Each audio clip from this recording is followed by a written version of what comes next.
European Union meeting in Brussels over the British exit vote. Let's bring in former Congressman Ron Paul, a Republican from Texas. Congressman, now you say ordinary people won't suffer from the UK leaving the EU, just the banking elite. Certainly we've seen bank stocks down, but have we ever seen a separation of banking elite pain from Main Street pain?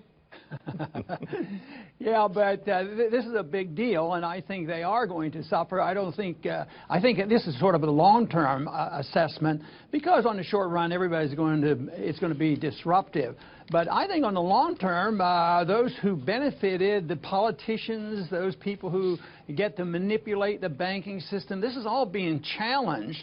And I think there's a limit to the bailouts. You know, the elite were able to get the bailouts in our country in 08 and 09, and they did quite well, even though some had trouble. But eventually, the elite really suffered too. Now, if the British does what they're supposed to do, and that is restore maximum liberty to the individuals, free up their markets, lower the taxes, and do all these things, then, you know, Britain can boom. And that's when the people would benefit. My point is that when you return liberty to the people, you don't sacrifice anything, although there will be a transition period. The people who suffer are the ones who have taken advantage of government largesse and government special interests, and they're on the inside track. Right. So if we can break this system up, I think the wealthy then might get what they're really due, not quite so much wealth, and when it's dependent on manipulating the government. Although, you know, it's one thing to say, hey, we don't want a faceless bureaucrat in Brussels telling us what to do, and another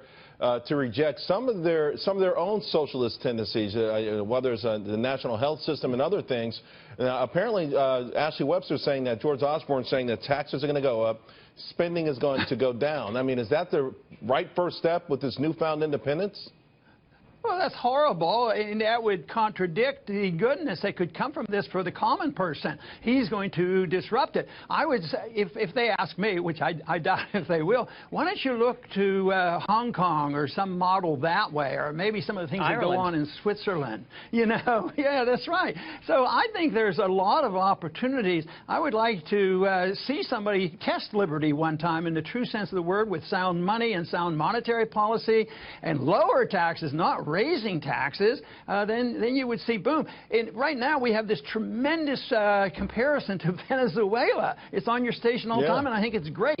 Socialism fails and liberty works, but nobody quite understands nor argues the case for liberty, because it's a personal thing, and people think you can't have freedom without a powerful government to protect you, and this sort of thing. I have a lot more confidence in individuals, and I really believe in individual liberty, and that's where prosperity comes from. I agree with you 1,000%. Congressman Paul, thank you very much. Appreciate it.